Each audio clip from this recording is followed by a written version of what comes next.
Você acredita no destino ou em coisa do tipo? Você acredita em astrologia, essa coisa de signo? Você acredita que quando você vê um gato passando, isso é um sinal de que você vai ter azar? E você acha que doenças ou o curso da história podem ser determinadas por alguma força superior, talvez um Deus?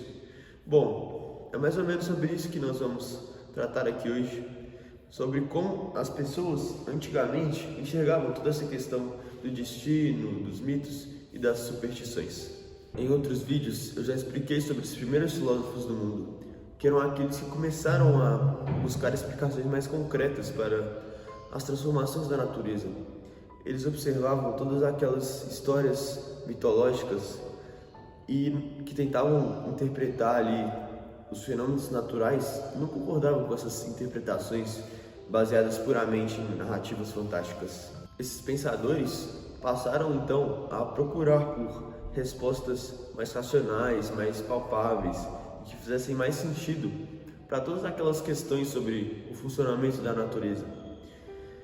Então, muitas dessas narrativas mitológicas, dessas histórias e mitos começaram gradualmente a ser substituídos por explicações mais fundamentadas, graças a nomes como Tales, Demócrito, Empédocles, etc. Mas esse ainda não é o foco do vídeo de hoje.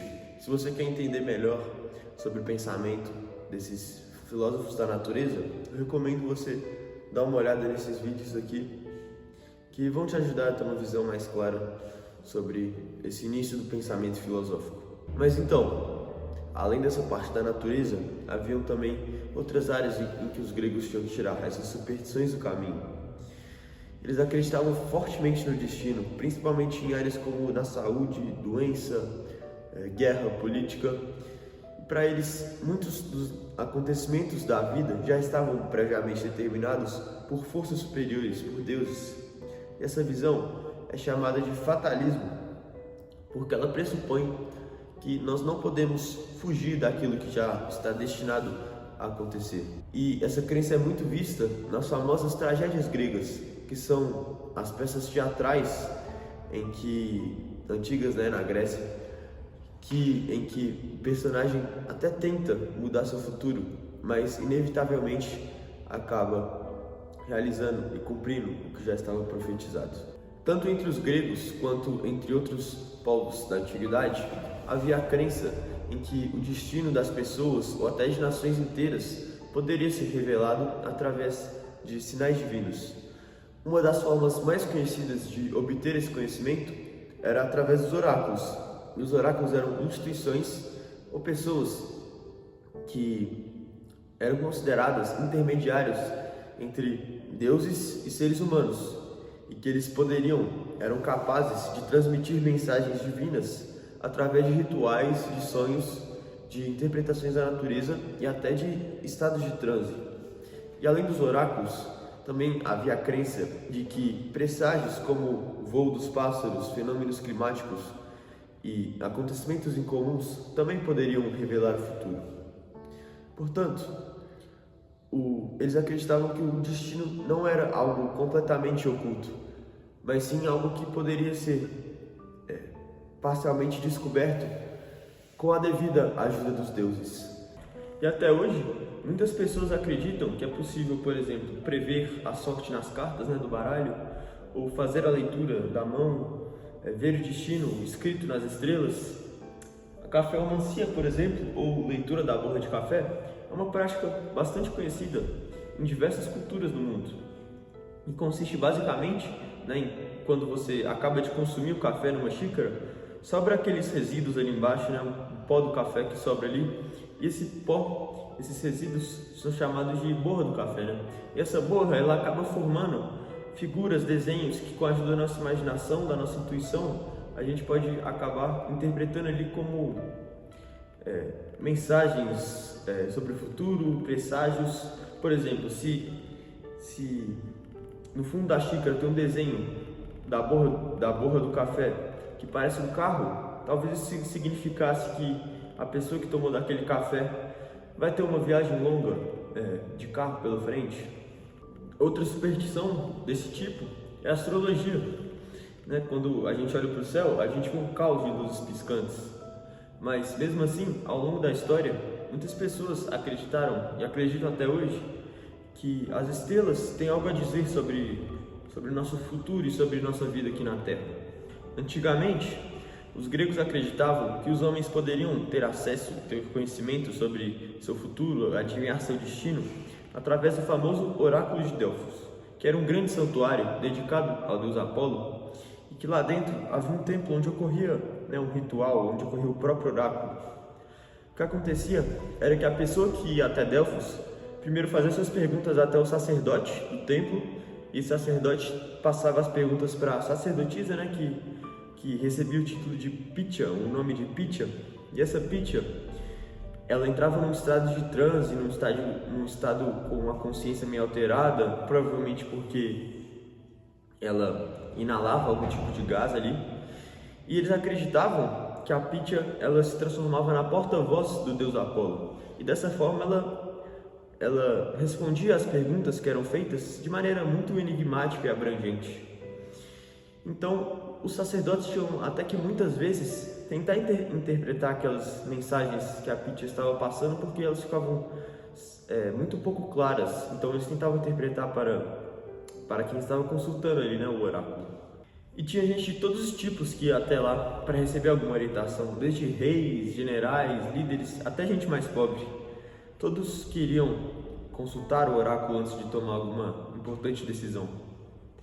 E essas consultas não envolviam apenas questões sobre o futuro, mas também até decisões mais pessoais e até decisões políticas importantes. Todos queriam acessar a sabedoria de Apolo para guiar suas vidas. E além disso, o oráculo de Delfos tinha também um significado simbólico muito, muito importante, muito forte, porque eles acreditavam que aquele lugar era o centro do mundo. Mas para os gregos, o destino não regia apenas a vida dos homens. Eles acreditavam que também até a evolução do mundo e da história eram controladas pelo destino. Para eles, o desfecho de uma guerra era resultado simplesmente da vontade dos deuses. Mas ali na mesma época em que os filósofos gregos começaram a buscar explicações para os processos da natureza, houve também uma evolução muito grande na área de estudo da história. Os historiadores eles começaram a buscar causas mais racionais por trás ali do curso da história. Eles não queriam aceitar mais o que era mais aceito na época, que a derrota de alguma nação em alguma guerra seria simplesmente fruto da má vontade dos deuses.